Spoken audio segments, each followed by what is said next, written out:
ಬಂದಿದೆ. ಬ್ರಹ್ಮಶಾಪ ಸಾಮಾನ್ಯಕ್ಕೆ ಹೋಗುವುದಿಲ್ಲ. ಅದು ಎಂತಹ ಭಾಗವತರು ದೇವರನ್ನು ಕೊಟ್ಟು ಶಾಪ. ಅದಕ್ಕೆ ಒಂದು ಇತಿಹಾಸವನ್ನು ಹೇಳ್ತಾ ಇದ್ದಾರೆ. ಹಿಂದಿನ ಒಂದು ಕಾಲದಲ್ಲಿ, ಬಿಸಿಲು ಕಾಲದಲ್ಲಿ ಪಾಪ ನೀರು ಕುಡಿಬೇಕು ಅಂತ ಸರೋವರಕ್ಕೆ ಹೋದಾಗ ಒಳಗೆ ಮೊಸಳೆ ರೂಪವನ್ನು, ಅಲ್ಲಿ ಜಲಕ್ರೀಡಾ ಆಸಕ್ತನಾದ ಈ ಗಂಧರ್ವ ಮೊಸಳೆ ರೂಪವನ್ನು ಸ್ವೀಕಾರ ಮಾಡಿ ದೇವರಿಗೆ ಹೆದರುತ್ತ. ಅಯ್ಯೋ ಪಾಪ ಅಂತ ಮೇಲೆ ಬರ್ತಾರೆ. ಬಿಸಿಲು ಸುಡ್ತಾ ಇದೆ, ನೆಲ ಮರಳು ಕಾಯ್ತಾ ಇದೆ, ಎಲ್ಲಿ ಹೋಗೋದು, ಮೇಲೆ ಬರೋಕ್ಕಾಗ್ತಾ ಇಲ್ಲ. ನೀರಲ್ಲಿ ಹೋದ್ರೆ ಮೊಸಳೆ ಹೆದರ್ಸ್ತಾ ಇದೆ, ಬಂದ್ಬಿಟ್ಟಿದೆ ಅಂತ ಕೊನೆಗೆ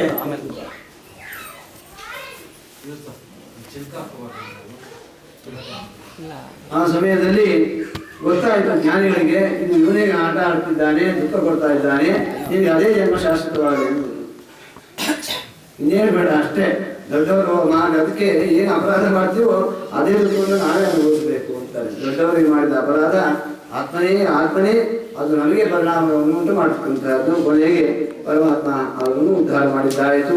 ಈ ಮಹಾನುಭಾವನಿಗೆ ಈ ಭಾಗ್ಯ ಯಾಕೆಂದ್ರೆ ಪರಮಾತ್ಮ ವರವನ್ನು ಕೊಡ್ತಾ ಇದ್ದಾನೆ. ಅನುಗ್ರಹ ಮಾಡಿ ದಿವ್ಯ ರೂಪವನ್ನು ಸ್ವೀಕಾರ ಮಾಡಿದ ಇಂದ್ರಜಿಂದರಾಜರು ಪರಮಾತ್ಮನಿಗೆ ನಮಸ್ಕಾರ ಮಾಡಿ ದಯಮಾಡಿಸಿದ್ದಾರೆ. ದಯಮಾಡಿಸಿದ ಮೇಲೆ ವರವನ್ನು ಕೊಡ್ತಾ ಇದ್ದಾರೆ. ನೋಡಪ್ಪ, ಯಾರು ಇದನ್ನು ಪ್ರಾತಃ ಕಾಲದಲ್ಲಿ ಪ್ರತಿನಿತ್ಯ ಪಾರಾಯಣ ಮಾಡ್ತಾರೆ, ಅಂತ್ಯಕಾಲದಲ್ಲಿ ನನ್ನ ಸ್ಮರಣೆ ಕೊಡ್ತೇನೆ ಅವರಿಗೆ ಅಂತ ಫಲಶ್ರುತಿಯನ್ನು ಹೇಳಿದ್ದಾನೆ ಪರಮಾತ್ಮ. ಏಮಾಂ ತ್ವಾಂಚ ಸರಷ್ಟಿಯನ್ನು ಹಿರಿಕಂತರ ನಾನು ಕಾನೂನು ಅಂತ. ಇಲ್ಲಿ ಅಷ್ಟೇ ಸಪ್ತಮ ಸ್ಕಂದದಲ್ಲಿ ತ್ವಾಂಚವಾಂಚ ಅಂತ ಹೇಳ್ದ. ಅಲ್ಲಿ ನಿನ್ನನ್ನು ಸ್ತೋತ್ರ ಮಾಡಿ ನನ್ನ ಸ್ತೋತ್ರ ಮಾಡಬೇಕು ಅಂತ ಪ್ರಹ್ಲಾದರಾಜರಿಗೆ ಹೇಳ್ದ. ಅಂದ್ರೆ ಪ್ರಹ್ಲಾದರಾಜರ ವೈಲಕ್ಷಣ್ಯ ಅದಕ್ಕೆ ತಾರತಮ್ಯದಲ್ಲಿ ಹೇಗೆ ನಾವು ಚಿತ್ರ ಮಾಡಬೇಕು ಅನ್ನೋದು ತೋರಿಸ್ತಾ ಇದ್ದಾನೆ ಸ್ವಾಮಿ. ಪ್ರಹ್ಲಾದರಾಜರಲ್ಲಿ ಏನಂತಹ ವಿಶೇಷ ಅಂತಂದ್ರೆ ಅದು ಪರಮಾತ್ಮ ಇರ್ತದೆ ಮಹಾತ್ಮನೇ ಅಂತ. ಪರಮಾತ್ಮನ ಬಾಯಲ್ಲಿ ಮಹಾತ್ಮನೇ ಅಂತ ಬರಬೇಕಾದ್ರೆ, ನಾರದರ ಬಾಯಲ್ಲಿ ಮಹಾತ್ಮ ಭಗವದ್ಭಕ್ತ ಪರಮಭಾಗವತೋತ್ತಮ ಅಂತ ಬರಬೇಕಾದ್ರೆ, ಧರ್ಮರಾಜರ ಬಾಯಲ್ಲಿ ಆ ಮಾತು ಬರಬೇಕಾದ್ರೆ, ಕಶ್ಯಪಾದಿಗಳಲ್ಲಿ ಆ ಬಾಯಲ್ಲಿ ಆ ಮಾತು ಬರಬೇಕಾದ್ರೆ ಇನ್ನ ಅವರ ವೈಶಿಷ್ಟ್ಯ ಎಷ್ಟು ದೊಡ್ಡದು. ಅದಕ್ಕೆ ದೇವತಾ ಒಂದು ಕಕ್ಷಾದಲ್ಲಿ 19ನೇ ಕಕ್ಷದಲ್ಲಿ ಇರ್ತಕ್ಕಂತಹ ಕರ್ಮದ ದೇವತೆಗಳು ಶ್ರೀ ಪ್ರಹ್ಲಾದರಾಜರು, ರೇವತರಾಜರು, ಧ್ರುವರಾಜರು ಅವರೆಲ್ಲ 15ನೇ ಕಕ್ಷಕ್ಕೆ ಹೋದವರು ಇವರೊಬ್ಬರೇ. ಶ್ರೀ ನಾರದರ ಪರಮಾನುಗ್ರಹದಿಂದ ಪ್ರಮೋಷನ್ 4 ಕಕ್ಷ ಮೇಲೆ. ಅಂತಹ ಒಂದು ಭಾಗ್ಯ ಯಾರಿಗೂ ಇಲ್ಲ. ಯಾಕೆಂದ್ರೆ ವಾಯುನಾಥ ಸಮಾವಿಷ್ಟತ್ವ, ವಾಯುದೇವರ ವಿಶೇಷ ಸಂವಿಧಾನ ಅವರಲ್ಲಿ ಇರೋದ್ರಿಂದ ಇದನ್ನು ಶ್ರೀಮದ್ ಆಚಾರ್ಯರು ಶ್ರೀಮದ್ ಮಹಾಭಾರತ ತಾತ್ಪರ್ಯ ನಿರ್ಣಯದಲ್ಲಿ ಈ ವಿಚಾರವನ್ನು ವರ್ಣನೆ ಮಾಡ್ತಾ ಇದ್ದಾರೆ. ಅಂತಹ ವಿಚಾರವನ್ನು ತ್ವಾಂಚಮಾಂಚ, ನಿನ್ನನ್ನು ಕೊಂಡಾಡಿ ನನ್ನನ್ನು ಕೊಂಡಾಡಿ ಪ್ರಹ್ಲಾದ ಬೇಕಾದಷ್ಟು ವಿಚಾರಗಳನ್ನ ಹೇಳ್ತಕ್ಕಂತಹ ಸಂದರ್ಭ ಬರ್ತದೆ. ಮುಂದೆ ಇನ್ನೊಂದು ಆವೃತ್ತಿಯನ್ನು ಶ್ರವಣ ಮಾಡಿ. ಈಗ ಏಮಾಂ ತ್ವಾಂಚ ಸರಶ್ಚೇದಂ ವಿರಿಕಂದರಗಾನಂ ಮಾಂಚ ತ್ವಾಂಚ, ನನ್ನನ್ನು ಕೊಂಡಾಡಿ ನಿನ್ನನ್ನು ಕೊಂಡಾಡಬೇಕು ಅಂತ ಇಲ್ಲಿ ವರವನ್ನು ಕೊಟ್ಟಿದ್ದಾನೆ ಗಜೇಂದ್ರರಿಗೆ. ಈ ರೀತಿ ಸ್ತೋತ್ರವನ್ನು ಮಾಡಿದ ಮೇಲೆ ಅನುಗ್ರಹ ಮಾಡಿದ್ದಾಯಿತು. ಗಜೇಂದ್ರ ಮೋಕ್ಷಣ ಪುಣ್ಯಂ ಪ್ರಯೋಜನ ತುಂತರು ಶುರು. ಯಾಕೆ ಆಯಿತು ಅಂತಂದರೆ ಇವರೇ ಸಾಮಾನ್ಯರಲ್ಲ. ಇಂದ್ರಜಿಂದರಾಜರು ಪೂರ್ವದಲ್ಲಿ ಪರಮಾತ್ಮನ ಪೂಜೆ ಮಾಡ್ತಾ ಇದ್ರು. ಆ ಸಮಯದಲ್ಲಿ ಅಗಸ್ತ್ಯರು ದಯಮಾಡಿಸಿದಾಗ ಪೂಜೆ ಮಾಡ್ತಾ ಇದ್ರು. ನಾನು ದೇವ್ರ ಪೂಜೆ ಮಾಡ್ತಾ ಇದ್ದೀನಿ, ಯಾಕೆ ಹೇಳಬೇಕು ಅಂತ ಮನಸ್ಸು ಹೇಳಲಿಲ್ಲ. ಸ್ತಬ್ಧಮತಿ ಭವ. ಅಲ್ಲಿ ಹಾಗೆ ಗಜ ಒಂದು ಜನ್ಮವನ್ನು ಹೊಂದುವಂತ ಶಾಪ ಕೊಟ್ಬಿಟ್ರು. ಅಂದ್ರೆ ದೇವ್ರ ಪೂಜೆ ಮಾಡ್ತಿದ್ದೀವಿ, ನಾವು ದೊಡ್ಡವರು, ಬಂದವರು ಕೂತಾರೆ ಅಂತ ಹೇಳಬಾರ್ದು. ಬಂದ ತಕ್ಷಣ ಎದ್ದು ಬಿಡ್ಬೇಕಂತೆ. ಎದ್ದು ದೊಡ್ಡವರ ಹಿರಿಯರನ್ನು ಗೌರವ ಮಾಡಿ ಸ್ವಾಗತ ಮಾಡಿ ಅವ್ರಿಗೆ ಆಸನ ಕೊಟ್ಟು ಆಮೇಲೆ ತಾವು ಅಪ್ಪಣೆ ಪಡೆದು ಹೋಗ್ಬೇಕು ಪೂಜೆಗೆ. ಮನೆ ದೊಡ್ಡವರು ಯಾರಾದ್ರೂ ಕೂಡ ನಾವು ಪೂಜೆ ಮಾಡ್ತೀವಿ, ನೈವೇದ್ಯ ಮಾಡ್ತೀವಿ, ಅದು ವೈಷ್ಣದೇವ ಮಾಡ್ತಿದ್ದು ಹೋಗಬಾರ್ದು. ಅಪ್ಪಣೆನ ಸೋತಮಸ್ತು ಅಂತ ಆಜ್ಞೆ ಕೊಡಬೇಕು. ಆಜ್ಞೆ ಅಧ್ಯೇತಾ ಅಂತ ಕೇಳಬೇಕು. ಸ್ನಾನ ಮಾಡಬೇಕಾದ್ರೂ ಅಷ್ಟೇ, ನದಿಗೆ ಹೋಗ್ತೀವಿ, ಹೋಗೋದು ಸಭಾ ಅಂತ ಹೊರಡ್ಬಿಟ್ರೆ ಕಾಕ ಸ್ನಾನ. ಅದು ಹೋಗಿ ಅಲ್ಲಿ ಇದ್ದಿರ್ತಾರೆ ಆದ ಬ್ರಾಹ್ಮಣರಿದ್ರೆ ಸ್ನಾತು ಅಜ್ಞಾಧೀಯತ ಅಂತ ಪ್ರಾರ್ಥನೆ ಮಾಡಬೇಕು. ಅವರು ಭಾಗೀರಥಿ ಸ್ನಾನ ಧರ್ಮಸ್ತು ಅಂತ ಅಂದಮೇಲೆ ಸ್ನಾನ ಮಾಡಬೇಕು. ಹೋಗೋದು ಧುಮುಕೋದು ಮಾಡ್ತಾ ಕೂತ್ಕೊಂಡ್ರೆ ಅದು ಸ್ನಾನ ಆಗೋದಿಲ್ಲ, ಅದು ಕಾಗೆ ಸ್ನಾನ ಆಗುತ್ತೆ. ಆ ರೀತಿಯಾಗಿ ಇಲ್ಲಿ ಕೂಡ ಸ್ನಾನ ಪೂಜೆ ಮಾಡ್ತಾ ಇದ್ದಾಗ ಎಂತ ಗೌರವ ಮಾಡಲಿಲ್ಲ ಅಗತ್ಯರಿಗೆ. ಆ ಶಾಪ ನಿಮಿತ್ತ ಗಜ ಆತ್ಮಸ್ಮೃತಿ ವಿನಾಶಿನಿ, ತನ್ನನ್ನು ತಾನು ಅರಿತಕ್ಕಂತಹ ಘೋರವಾದ ಜೀವನ ಗಜಜನ್ಮ ಅಂತ ವರ್ಣನೆ ಮಾಡಿ ಅಲ್ಲಿ ಅದನ್ನು ಪರಮಾತ್ಮ ಉದ್ಧಾರ ಮಾಡಿದ್ದಾನೆ ಎಂಬುದಾಗಿ ವರ್ಣನೆ ಮಾಡಿದ ಮೇಲೆ ಅದಾದ ಮೇಲೆ ಅಜಿತಾವತಾರ. ಇಲ್ಲಿ ಮತ್ತೊಂದು ವಿಚಾರವನ್ನು ವರ್ಣನೆ ಮಾಡ್ತಾರೆ. ಸಂಕ್ಷೇಪವಾಗಿ ಓಡಬೇಕು, ಓಡಲೇಬೇಕಿಲ್ಲ. ಯಾಕೆಂದ್ರೆ ಇನ್ನು 2 ಸ್ಕಂದ ಆಗಬೇಕು, ಕೃಷ್ಣನ ಕಲ್ಯಾಣೋತ್ಸವ ಆಗಬೇಕು. ಇಲ್ಲಿ ಅಜಿತ ನಾಮಕ ಪರಮಾತ್ಮನ ವಿಚಾರವನ್ನು ವರ್ಣನೆ ಮಾಡ್ತಾ ಇದ್ದಾರೆ. ಏನು ವಿಚಾರ ಅಂತಂದ್ರೆ,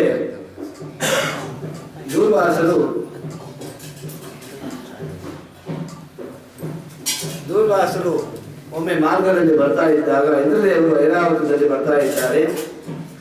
ಪರಮಾತ್ಮನ ಪ್ರಸಾದವನ್ನು ನಿರ್ಮಾಲ್ಯವನ್ನು ಕೊಟ್ಟಾಗ ಇಂದ್ರದೇವರು ಐರಾವತಕ್ಕೆ ಆ ಪ್ರಸಾದವನ್ನು ಹಾಕಿದಾಗ ಆ ಆನೆ ಏನು ಮಾಡಿದೆ, ಸೊಂದಿಲನ್ನು ತಗೊಂಡು ಕೆಳಗೆ ಕೆಳಗೆ ಹಾಕಿ ತೊಳೆದುಬಿಟ್ಟಿದೆ. ದೇವರ ನಿರ್ಮಾಲ್ಯವನ್ನ ದುರ್ವಾಸರ ಎದುರಿಗೇನೆ ಆ ಕೆಲಸ ಮಾಡಿದಷ್ಟು ಕೋಪ ಬಂತು. ನೀನು ರಾಜ್ಯಭ್ರಷ್ಟನಾಗುವ, ಯಾಕೆ ಅಧಿಕಾರದ ತುಂಬಾ ಜಾಸ್ತಿ ಆಗಿದೆ ನಿನಗೆ, ಯಾಕೆ ನಿರ್ಮಾಲ್ಯದ ಮೇಲೆ ಗೊತ್ತಿಲ್ಲ. ಅದಕ್ಕೆ ಪರಮಾತ್ಮ ನಿರ್ಮಾಲ್ಯವನ್ನು ಕೈಗೆ ತಗೊಳ್ಳೋ ಕಾಲಕ್ಕೆ ಎಷ್ಟು ಎಚ್ಚರಿಕೆಯಿಂದ ತಗೋಬೇಕು ಅನ್ನೋದು ಯೋಚನೆ ಮಾಡಬೇಕು. ಒಂದು ತೀರ್ಥ ತಗೋಬೇಕಾದ್ರೆ ಒಂದೇ ಒಂದು ತುಂತುರು ಹನಿ, ಕೋಟ್ಯಾಂಶದಲ್ಲಿ ಒಂದು ತುಂತುರು ಹನಿ ಕೆಳಗೆ ಬಿದ್ದರೆ 1 ಕೋಟಿ ಯಜ್ಞ ನಾಶ ಮಾಡಿದ ಪಾಪ ಬರ್ತದೆ. 1 ಕೋಟಿ ಯಜ್ಞ ನಾಶ ಮಾಡಿದ ಪಾಪ. ಅದೇ ತೀರ್ಥವನ್ನ ತಗೊಂಡ್ರೆ ಕೆಳಗೆ ಬೀಳದೆ 8 ಕೋಟಿ ಯಜ್ಞ ಮಾಡಿದ ಪುಣ್ಯವನ್ನು ಪರಮಾತ್ಮ ಕೊಡ್ತಾನೆ. 1 ಕೋಟಿ ಯಜ್ಞ ನಾಶ ಮಾಡಿದ ಪಾಪ ಜಾಸ್ತಿಯೋ, 8 ಕೋಟಿ ಯಜ್ಞ ಮಾಡಿದ ಪುಣ್ಯ ಜಾಸ್ತಿಯೋ. ಅಷ್ಟು ಎಚ್ಚರಿಕೆಯಿಂದ ಅದಕ್ಕೆ ತೀರ್ಥ ತಗೋಬೇಕಾದ್ರೆ ಹೆಂಗಂದ್ರೆ ತಗೋಬಾರ್ದು. ಬಟ್ಟೆ ಹಾಕೊಂಡು ಹೀಗೆ ಹಿಡ್ಕೊಂಡು ಅದು ಶಬ್ದ ಮಾಡ್ಕೊಂಡು ಕುಡಿಬಾರ್ದು. ಅದು ಪಾನ ಮಾಡಿದಂತೆ, ಮದ್ಯಪಾನ ಮಾಡಿದಂತೆ ಶಬ್ದ ಮಾಡಬಾರ್ದು. ಇಲ್ಲಿಂದ ಬಾಯಿಗೆ ಹಾಕೋಬೇಕು, ಅಷ್ಟು ಶಬ್ದ ಇಲ್ಲದೆ ಸ್ವೀಕಾರ ಮಾಡಬೇಕು ಅಂತ ತೀರ್ಥವನ್ನು. ಹೀರಿಯದೇ ಪಾಪಂ ಅನೇನೇತಿವ ತೀರ್ಥಂ ಅಂತ ಪರಮಾತ್ಮನ ಪ್ರಸಾದ ಅಷ್ಟು ಶ್ರೇಷ್ಠವಾದದ್ದು. ತಗೊಂಡು ನಿರ್ಮಾಲ್ಯವನ್ನು ಕೆಳಗೆ ಹಾಕಿದ ತಕ್ಷಣ ಆ ಐರಾವತ ಉಜ್ಜು ಬಿಟ್ಟಿದೆ, ಕಾಲದಲ್ಲಿ ತುಳಿದು ಬಿಟ್ಟಿದೆ. ಕೋಪ ಬಂತು ದುರ್ವಾಸರಿಗೆ. ರಾಜ್ಯ ಭ್ರಷ್ಟನಾಗುವಂತ ಶಾಪ ಕೊಟ್ಟರು. ಅಷ್ಟೇ ಶಾಪ ಬಂತು ಅಂತಂದ್ರೆ ದೈತ್ಯರಿಗೆ ಬಲ, ದೈತ್ಯರಿಗೆ ಬಲ ಅಲ್ಲ, ಅಷ್ಟೇ ಬಲ ಇರುತ್ತೆ. ಒಬ್ಬ ನಿಶಕ್ತನಾದ ಮನುಷ್ಯನಿಗೆ ಹೊಡೆಯೋದೇ ಬೇಡ, ಮುಟ್ಟದಲ್ಲಿ ಬಿದ್ದು ಹೋಗ್ತಾನೆ. ಆ ರೀತಿಯಾಗಿದೆ. ದೇವತೆಗಳಿಗೆ ಶಕ್ತಿ ಹೊರಟೋಯ್ತು. ದೈತ್ಯರೆಲ್ಲ ಬಂದರು, ಯುದ್ಧ ಮಾಡಬೇಕು ಅಂತ ಯುದ್ಧ ಮಾಡಿದ್ರು. ಪಾಪ ಮೈಯೆಲ್ಲ ರಕ್ತಗಾಯ, ಹಣಗಾಯ, ನಿರ್ಗಾಯವಾಗಿದೆ. ಒಬ್ಬೊಬ್ಬರು ಕೈ ಕಾಲು ಎಲ್ಲ ಮುರಿದುಬಿಟ್ಟಿದ್ದಾರೆ. ಸಂಕಟ ಪಡ್ತಾ ಬ್ರಹ್ಮದೇವರ ಹತ್ರ ಹೋದಾಗ ಬ್ರಹ್ಮದೇವರು ಪರಮಾತ್ಮ ಹತ್ರ ಕರ್ಕೊಂಡು ಹೋಗಿದ್ದಾರೆ. ಬ್ರಹ್ಮಾದಿ ದೇವತೆಗಳು ಆ ಪರಮಾತ್ಮ ಹತ್ರ ಹೋದಾಗ ಪರಮಾತ್ಮ ಅಂದ, ನೀನು ಕಷ್ಟ ಬಂದಿದೆ, ಈ ಕಷ್ಟ ಪರಿಹಾರ ಆಗಲಿಕ್ಕೆ ಅಮೃತಪ್ರಾಶನ ಮಾಡಬೇಕು. ಅಮೃತಪ್ರಾಶನ ಮಾಡಬೇಕು ಅಂತಂದ್ರೆ ಎಲ್ಲಿದೆ? ಕ್ಷೀರ ಸಮುದ್ರವನ್ನು ಮಥನ ಮಾಡಬೇಕು. ಕ್ಷೀರ ಸಮುದ್ರ ಮಥನ ಮಾಡಬೇಕು ಅಂದರೆ ಸಾಮಾನ್ಯವ ಏನು ಮೊಸರು ಕಳೆದತ್ಲೆಯ 32 ಲಕ್ಷ ಯೋಜನೆ ವಿಸ್ತೀರ್ಣವಾದ ಕ್ಷೀರ ಸಮುದ್ರ. ಅದರಲ್ಲಿ ಮಥನ ಮಾಡಬೇಕಂತೆ. ಹಗ್ಗ ಯಾವುದು, ಕಡಗೋಲು ಯಾವುದು, ಅಮೃತ ತಗೊಳ್ಳೋದು ಅಷ್ಟುವ. ಅದಕ್ಕೆ ಪರಮಾತ್ಮ ಉಪದೇಶ ಮಾಡ್ತಾನೆ. ಅಸಾಧ್ಯವಾದ ಕೆಲಸಗಳನ್ನು ಒಬ್ಬರೇ ಮಾಡ್ತೀವಿ ಅಂತ ಹೋಗಬೇಡಿ. ಅವರು ದೈತ್ಯರಾಗಿದ್ರು, ದ್ವೇಷಿಗಳಾಗಿದ್ರು ಕೂಡ ಅವರನ್ನು ಸಂಧಿ ಮಾಡಿಕೊಂಡು ಅವರಿಂದ ಉಪಯೋಗ ತಗೊಂಡು ನೀವು ಸಾಧನೆ ಮಾಡಿದ ಕೆಲಸವನ್ನ ಬಿಡಬೇಡಿ. ಯಾಕೆ ನಿಮ್ಮೊಬ್ಬರ ಕೈಯಲ್ಲಿ ಆಗಲ್ಲ, ಅಸಾಧ್ಯವಾದ ಕೆಲಸ ಇದು. ದೈತ್ಯರ ಹತ್ರ ಹೋಗಿ ನೀವು ಸಂಧಿ ಮಾಡಿಕೊಡ್ರಿ. ಬಲಿಚಕ್ರವರ್ತಿಗಳಿಂದ 7 ತಂದುಬಿಟ್ಟಿದ್ದಾರೆ. ಆ ಸಮಯದಲ್ಲಿ ಹೋಗಿ ಬಲಿ ಹತ್ರ ಹೋಗಿ ವಿನಯದಿಂದ, ಪ್ರೀತಿಯಿಂದ, ಗೌರವದಿಂದ ಮಾತಾಡಿ. ನಾನು ದೇವತೆಯನ್ನ ಅಹಂಕಾರ ಮತ್ತೆ ದ್ವೇಷ ಮಾಡಕ್ಕೆ ಹೋಗಬೇಡಿ. ಎಲ್ಲ ಉಪದೇಶ ಮಾಡಿದ ಪರಮಾತ್ಮ. ಶ್ರೀ ಭಗವಾನ್ ವಾಚ ಹಂತಂ ಬ್ರಹ್ಮನ್ನೋ ಶಂಭೋ ಹೇ ದೇವ ವಾಸಿತಂ ಶ್ರುತಾವಿತಸ್ತರ್ವೇ ಶ್ರೇಯೋಗಸ್ಯ ಯಥಾ ಫಲ. ಅವ್ರ ಹತ್ರ ಹೋಗಿ ಸಂಧಿ ಮಾಡ್ಕೊಂಡಿದ್ರೆ ಹೇಗೆ ಅಂತಂದ್ರೆ ಹೇಳ್ತಿದ್ದಾನೆ, ಅರೋಯೋಗ್ಯ ಸಂಧೇಯ ಸತಿ ಕಾರ್ಯಾರ್ಥ ಗೌರವೇ. ಹೋಗಿ ಸಂಧಿ ಮಾಡ್ಕೊಳ್ಳಿ ದೈತ್ಯರ ಹತ್ರ, ಶತ್ರುಗಳ ಹತ್ರ ಹೋಗ್ರಿ. ಯಾಕೆ ಕಾರ್ಯ ಸಾಧನ ಆಗಬೇಕು? ನಿಮ್ಮ ಕೈಯಲ್ಲಿ ಆಗಲ್ಲ ಮಾಡಿಕೊಂಡು ಅಹಿಮೂಷಕವತ್ತೇವ ಹೆರ್ತಸ್ಯ ಬದಲೀಕತೆ ಅಹಿಮೂಷಕ ನ್ಯಾಯ ಅಂತ ಅದನ್ನು ಅವಲಂಬನೆ ಮಾಡಿ ನೀವು ಸಾಧನೆ ಮಾಡಬೇಕುದಾಗಿ ಪರಮಾತ್ಮ ಹೇಳಿದ್ದಾನೆ. ಮತ್ತೆ ಇವನು ತದನೋದಧ್ವಂ, ಅವ್ರು ಏನು ಹೇಳ್ತಾರೋ ಕೇಳ್ರಿ, ಯಾವುದಕ್ಕೂ ಇದಾಗಬೇಡಿ. ಯಾಕೆ ಅಂತಂದ್ರೆ ನೀವು ಏನು ಹೇಳ್ತೀರೋ ಅದಕ್ಕೆ ವಿರುದ್ಧವಾಗಿ ಹೇಳ್ತಾರೆ ದೈತ್ಯರು. ನೀವು ಕಪ್ಪು ಅಂದ್ರೆ ಅವ್ರು ಬಿಳಿ ಅಂತಾರೆ, ಬಿಳಿ ಅಂದ್ರೆ ಕಪ್ಪು ಅಂತಾರೆ, ಸರಿ ಅಂದ್ರೆ ತಪ್ಪು ಅಂತಾರೆ. ಹಾಗೆ ನೀವು ಏನು ಹೇಳ್ತೀರೋ ಅದಕ್ಕೆ ವಿರುದ್ಧವಾಗಿ ಹೇಳ್ತಾರೆ. ನೀನು ಹೇಗೆ ಹೇಳ್ತೀರೋ ಹಾಗೆ ಬರೀ ಅಂತ ಒಪ್ಕೊಂಡ್ಬಿಡಿ. ಮಿಕ್ಕಿದ್ದು ನಾನು ನೋಡ್ಕೋತೇನೆ, ಹೋಗಿ ವಾಸುಕಿಯನ್ನು ಕರ್ಕೊಂಡು ಬರ್ರಿ, ಅವನಿಗೂ ಅಮೃತ ಕೊಡ್ತೀನಿ ಅಂತ ಮೊದಲೇ ಮಾತು ಕೊಡ್ರಿ. ಬರ್ತಾನೆ. ವಾಸುಕಿಯನ್ನು ಕರ್ಕೊಂಡು ಬಂದಾಗ ಅದನ್ನು ಹಗ್ಗವನ್ನು ಮಾಡಿಕೊಡ್ರಿ. ಮಂದರ ಪರ್ವತವನ್ನು ತಂದು ಕಡುಗೋಲು ಮಾಡಿಕೊಡ್ರಿ. ಏನು ಮಂದರ ಪರ್ವತ 1,00,000 ಯೋಜನ ಎತ್ತರವಾಗಿರ್ತಕ್ಕಂತಹ ಪರ್ವತ. ಅದನ್ನು ತಂದು ಮಾಡಬೇಕಂತೆ. ನಸಂ ಬ್ರಹ್ಮೇಣ ಸಿದ್ಧಂತಿ ಸರ್ವೇರ್ಥ ಸಂತಯ ಯಥ. ಸಮಾಧಾನದಿಂದ ಕೆಲಸ ಮಾಡಿರಿ, ಕೋಪಿಸ್ಕೋಬೇಡ್ರಿ, ಅಹಂಕಾರ ಪಡಬೇಡ್ರಿ, ಗರ್ವ ಪಡಬೇಡಿ. ಪರಮಾತ್ಮ ಹೇಳ್ಕೊಳ್ತಿದ್ದಾನೆ. ಹೋಗಿ ವಾಸುಕಿಯ ಮುಖಭಾಗವನ್ನು ಹೇಳ್ಕೊಳ್ರಿ ಮೊದಲು. ಯಾಕೆ ನೀವು ಮಾಡಿದ್ದಕ್ಕೆ ವಿರುದ್ಧ ಮಾಡ್ತಾರೆ ಅವರು. ಮುಂದೆ ಏನಾಗುತ್ತೆ ನಾನು ಕ್ಷೇಮವನ್ನು ಚಿಂತನೆ ಮಾಡ್ತೇನೆ ಅಂತ ಹೇಳಿ ಪರಮಾತ್ಮ ತರಬೇಕಲ್ಲ. ಮಂದರ ಪರ್ವತ ತರ್ತಾ ಇದ್ದಾರೆ. ಪಾಪ ಕೈ ಜಾರತು, ಕೆಳಗೆ ಬಿದ್ದು ಹೋಗಿತು.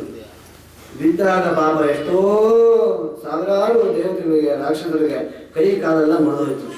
ಪರಮಾತ್ಮ ಬಂದ, ಅಯ್ಯೋ ಪಾಪ ಕಷ್ಟಪಡ್ತಿದ್ದಾರೆ. ಈ ಕ್ಷಯ ಕೃಪಾ ಮಾತ್ರದಿಂದ ದರ್ಶನ ಮಾತ್ರದಿಂದ ಅವರಿಗೆ ಆ ನೋವೆಲ್ಲ ಪರಿಹಾರ ಮಾಡಿ ಒಂದೇ ಕೈಯಲ್ಲಿ ತನ್ನ ಗರುಡನ ಮೇಲೆ ಆ ಮಂದರ ಪರ್ವತವನ್ನು ಇಟ್ಕೊಂಡಂತೆ.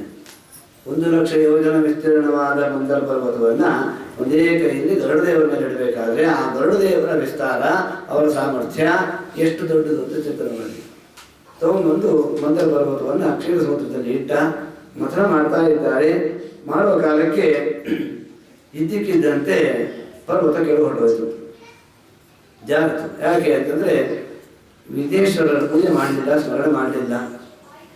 ಆ ಸಮಯಕ್ಕಾಗಿ ವಿಲೋಕ್ಯ ವಿಘ್ನೇಶ ಗೀತಂ ತದೇಶ್ವರೋ ದುರಂತ ವಿಧಿಯೋ ತಥಾಭಿಸಂಧಿ ಸಮಯದಲ್ಲಿ ತಕ್ಷಣ ಪರಮಾತ್ಮನೇ ಬಂದು ಪ್ರಾರ್ಥನೆ ಮಾಡಿ ಈ ದೇವತೆಗಳ ಅನುಗ್ರಹ ಆಗಲಿಂತ ಕೂರ್ಮಾ ಕೃತೇತ್ವೋತು ನರ್ಮಾತ್ಮ ಪೃಷ್ಠಧೃತ ಪರಮಾತ್ಮ ಮಂದರಗಿರೇ ಧರ್ಮಾವಲಂಬನ ಸ್ವಧರ್ಮ ಸ್ವದಂಕಲಿತ ಶರ್ಮಾ ಸುಧಾರಿತರಣಾತ್ ತುರ್ಮಾನರಾಹುಮುಖ ತುರ್ಮಾನರಾಹುಮುಖ ತುರ್ಮಾಯಿ ದಾನವಸು ಮರ್ಮಾರಿಭೇದನ ಪಟೋ ಕರ್ಮಾಂಕ ಕಾಂತಿ ಬಲ ವರ್ಮಾ ಭವನ್ ಭುವನ ನಿರ್ಮಾಣ ಧೂತ ವಿಕೃತಿ ವರುಣ್ ಶ್ವೇತವರಾಹ್ಯಂ ಸಮರಂ ಧರ್ಮೀಧರಂ ಮಹಾಭಾರತಾಧಾರಂ ಕಚ್ಚಪಮಂದರೋದರಂ ಸುಂದರಾಂಗಂಚ ಗೋವಿಂದಂ ಶ್ರೀನಿವಾಸಂ ಭಜೆ ವಿಷ್ಣುವಂತ ಪರಮಾತ್ಮ ಕೂರ್ಮಾವತಾರವನ್ನು ಸ್ವೀಕಾರ ಮಾಡಿ ಮಂದರ ಪರ್ವತವನ್ನು ಮೇಲೆ ಎತ್ತದ.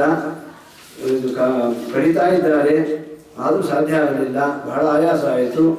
ಆ ಸಮಯದಲ್ಲಿ ಪರಮಾತ್ಮನೇ ಅಜಿತನಾಮಕ ಪರಮಾತ್ಮ ತನ್ನ ಸಹಸ್ರ ಬಾಹುಗಳಿಂದ ಮಥನ ಮಾಡಲಿಕ್ಕೆ ಪ್ರಾರಂಭ ಮಾಡಿದ. ಸರಿ, ವಾಸುಕಿಯ ಸರ್ಪವನ್ನು ಮುಖವನ್ನು ಹೇಳ್ಕೊಂಡಿದ್ರಲ್ಲ, ನಾವು ಕಶ್ಯಪರ ಮಕ್ಕಳು ನಾವು ಅಮಂಗಳಕರವಾದ ಪುಚ್ಚ ಹಿಡಿಯಲ್ಲ ಅಂತಂದ್ರು, ಮುಖ ಹಿಡಿತೀವಿ ಅಂತಂದ್ರು. ಸರಿ ಬನ್ರಿ ಅಂತ ದೇವತೆಗಳೆಲ್ಲ ನಗತಾ ಹೋಗಿ ಪುಚ್ಚ ಭಾಗವನ್ನು ಹಿಡ್ಕೊಂಡ್ರು. ಯಾಕೆ ಅಂತಂದ್ರೆ ಮಥನ ಮಾಡೋ ಕಾಲಕ್ಕೆ ಆ ವಾಸುಕಿಯ ಮುಖದಿಂದ ವಿಷ ಗಾಳಿ ಬರುತ್ತಲ್ಲ, ಅದು ಮಹಾಘೋರವಾಗಿರ್ತಕ್ಕಂಥದ್ದು. ಆ ಸಂಕಟ ದೇವತೆಗಳಾಗ ಆಗಬಾರ್ದು ಅಂತ ಪರಮಾತ್ಮ ಮೊದಲೇ ಇದನ್ನ ಉಪಾಯವನ್ನು ಹೇಳಿ ಕಳಿಸಿಕೊಟ್ಟಿದ್ದಾರೆ.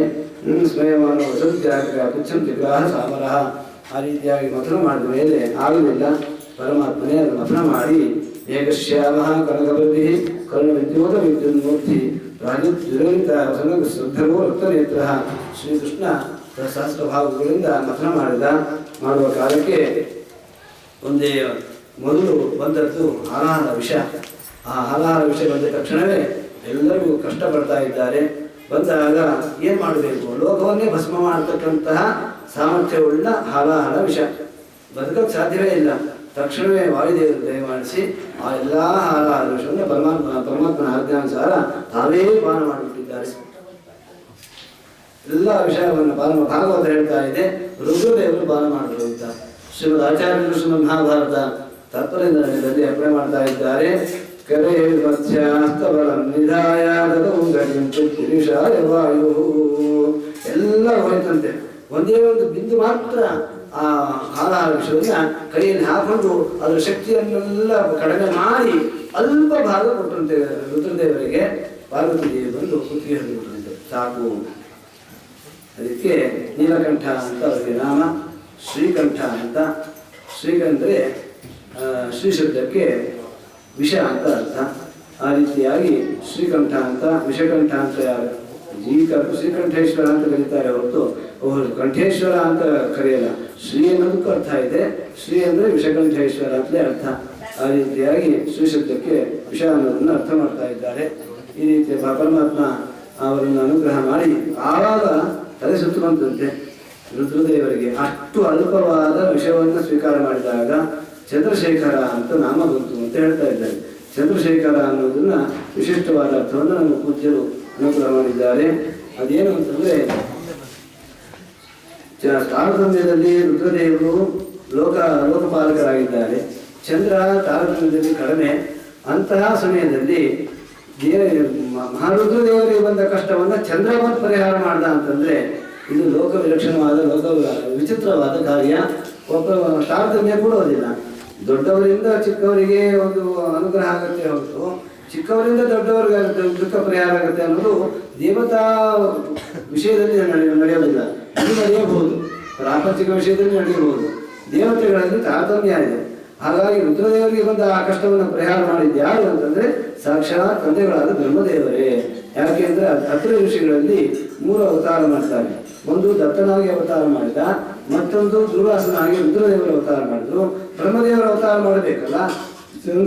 ಬ್ರಹ್ಮನು ಚಂದ್ರದಲ್ಲಿ ಬ್ರಹ್ಮದೇವರ ಸನ್ನಿಧಾನವಾಗಿ ಅವತಾರ ಮಾಡಿದ್ದಾರೆ. ಸೋಮಭೂತ್ ಬ್ರಹ್ಮವಂಶೇನ ಆ ರೀತಿಯಾಗಿ ಉಪಾಸನೆ ಮಾಡಿದಾಗ ಅದಕ್ಕಾಗಿ ತಂದೆಗಳು ಬಂದು ಕೂಸಿಗೆ ಸಮಾಧಾನ ಮಾಡಿದ್ದಾರೆ ಅಂತ ಚಿಂತನೆ ಮಾಡಬೇಕೆ ಹೊರತು ಚಂದ್ರಶೇಖರ ಅಂದರೆ ಚಂದ್ರನಿಂದ ರುದ್ರದೇವರ ಸಂಕಟ ಪರಿಹಾರ ಆಯಿತು ಅಂತ ಅದು ಸಮ್ಮತ ಅಲ್ಲ, ಸಿದ್ಧಾಂತ ಅಲ್ಲ. ಆ ರೀತಿಯಾಗಿ ಚಿಂತನೆ ಮಾಡಿ ಚಂದ್ರಶೇಖರರು ಧನ್ಯರಾಗಿದ್ದಾರೆ. ಪಾರ್ವತಿಗಳು ಏಕಕಂಠರಾಗಿ ಪ್ರಸಿದ್ಧರಾಗಿದ್ದಾರೆ. ಉಚ್ಚೇಶ್ವರಸ್ತು ಐರಾವತ ಪಾರಿಜಾತ ಇದೆಲ್ಲ ಬಂದ ಮೇಲೆ ಮಹಾತಾಯಿ ಮಹಾಲಕ್ಷ್ಮೀ ದೇವಿ ದೇವ ಮಾಡ್ತಾ ಇದ್ದಾರೆ. ಸುವರ್ಣ ಮಂಟಪೆ ರತ್ನಚಿತ್ರ ಸಿಂಹಾಸನೋತ್ತಮೆ ನಮಾಮಿ ಹದಿನಾಸಾಗಂ ಜರಾಂ ಕೃತಂ ಜರಾಂ ನಮಾದೇವಿ ಹಾರವನ್ನು ಇಟ್ಕೊಂಡು ಬಂದಿದ್ದಾಳೆ. ಕನ್ಯಾಕುಮಾರಿ ಯಾರನ್ನ ಲಗ್ನ ಮಾಡ್ಕೋಬೇಕು ಅಂತ ವಿಚಾರ ಮಾಡ್ತಿದ್ದಾರೆ. ಈ ಒಂದು ಅಷ್ಟಮೋಧ್ಯಾಯದ ವಿಚಾರವೇ ಸಂಪೂರ್ಣ ಈ ಲಕ್ಷ್ಮೀ ಶೋಭಾನವನ್ನು ತಗೊಂಡಿದ್ದಾರೆ. ಭಾಗವತದ ವಿಸ್ತಾರ ಯಾವುದಂದ್ರೆ ಲಕ್ಷ್ಮೀ ಶೋಭಾನ. ಶ್ರೀ ವಾದರಾಜ ಸ್ವಾಮಿಗಳು ಅಷ್ಟೆಲ್ಲ ವಿಮರ್ಶೆ ಮಾಡಬೇಕಾದ್ರೆ ಯಾಕೆ ಅಂತಂದ್ರೆ ತಗೋತಾರೆ. ಅಲ್ಲಿ ಸರ್ವೋತ್ತಮನಾದ ಪರಮಾತ್ಮನೇ ಒಬ್ಬರೇ ವರಂ ಸರ್ವಗುಣೈರಪೇಕ್ಷಿತಂ ರಮಾಂ ಕುಂತಂ ನಿರಪೇಕ್ಷಮೇಕ್ಷಿತಂ. ನನ್ನಿಂದ ರಮಾದೇವಿ ಪರಮಾತ್ಮನನ್ನು ಸ್ವೀಕಾರ ಮಾಡೋ ಕಾಲಕ್ಕೆ, ಲಗ್ನ ಮಾಡ್ಕೊಳ್ಳೋ ಕಾಲಕ್ಕೆ ಒಂದು ಮಾತು ಹೇಳ್ತಿದ್ದಾಳೆ. ನನ್ನಿಂದ ಪರಮಾತ್ಮನಿಗೆ ಏನಾಗಬೇಕಾಗಿಲ್ಲ, ನನಗೆ ಪರಮಾತ್ಮನಿಂದ ಅನುಗ್ರಹ ಆಗಬೇಕು ಅಂತ ಹಾರಾಗ್ತದೆ.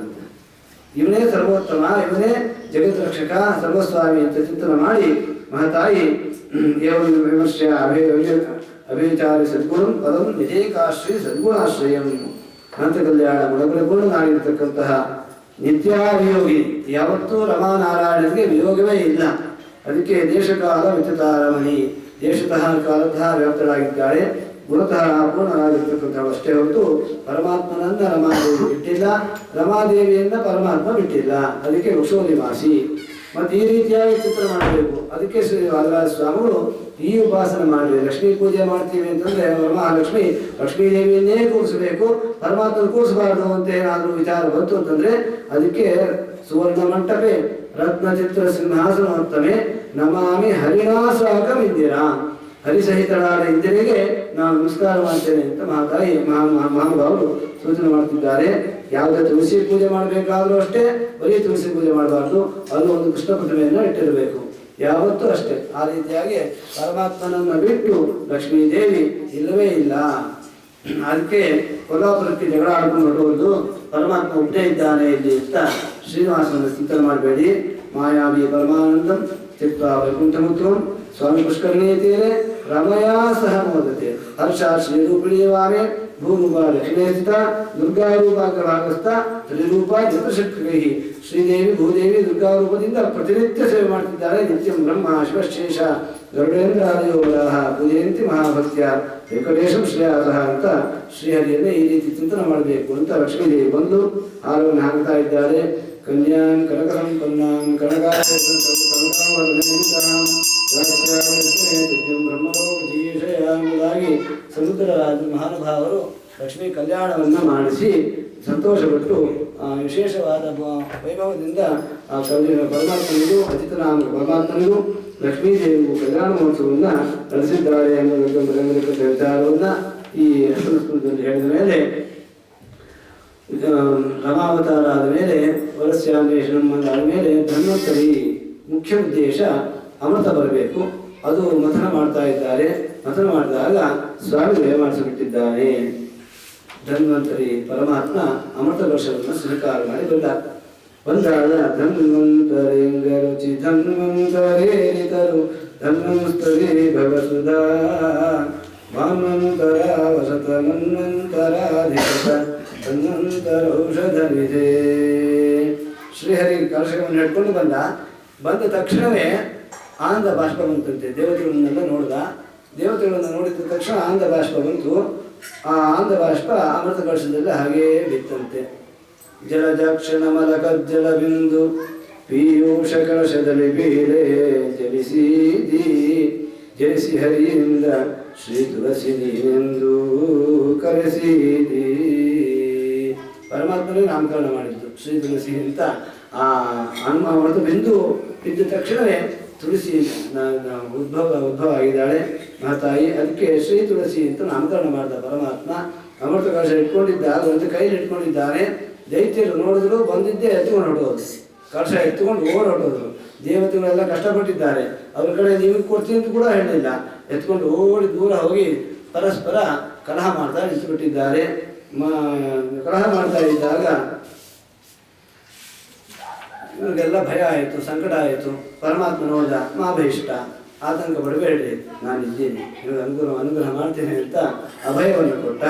ಆ ಸಮಯದಲ್ಲಿ ನಾನು ಕುಡಿಬೇಕು ಅಂತ ಮೊದಲು ಜಗಳ ಪ್ರಾರಂಭ ಆಯಿತು. ಈ ಪಿಶಾಚಿಗಳದ್ದು ಇದೇ ಬುದ್ಧಿ.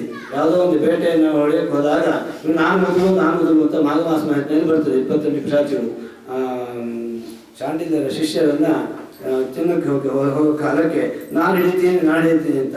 ಅಷ್ಟರಲ್ಲಿ ಪರಮಾತ್ಮ ಆಜ್ಞೆ ಮಾಡಿ ಹೋಗು, ಸ್ನಾನ ಮಾಡಿ ನೀರು ಪುರುಷಗಳು ಈ ಪಿಶಾಚಿ ಜನ್ಮಲ್ಲಿ ಹೋಗಲಿ ಅಂತ ಪರಮಾತ್ಮ ಕೌಶಿಕಿ ನದಿಯಲ್ಲಿ ಸ್ನಾನ ಮಾಡಿಸಿ ನರಸಿಂಹಮಂತ್ರವನ್ನು ಉಪದೇಶ ಮಾಡಿ ಅದನ್ನು ಆ ರೀತಿ ಪಿಶಾಚಿದ ಬುದ್ಧಿ ಇದಕ್ಕೂ ಕೂಡ ದೈತ್ಯರು ಕಲಶವನ್ನು ಹಿಡಿಕೊಂಡು ಜಗಳ ಆಡ್ತಿದ್ದಾರೆ. ಯಾರು ಕೊಡ್ದಿಲ್ಲ.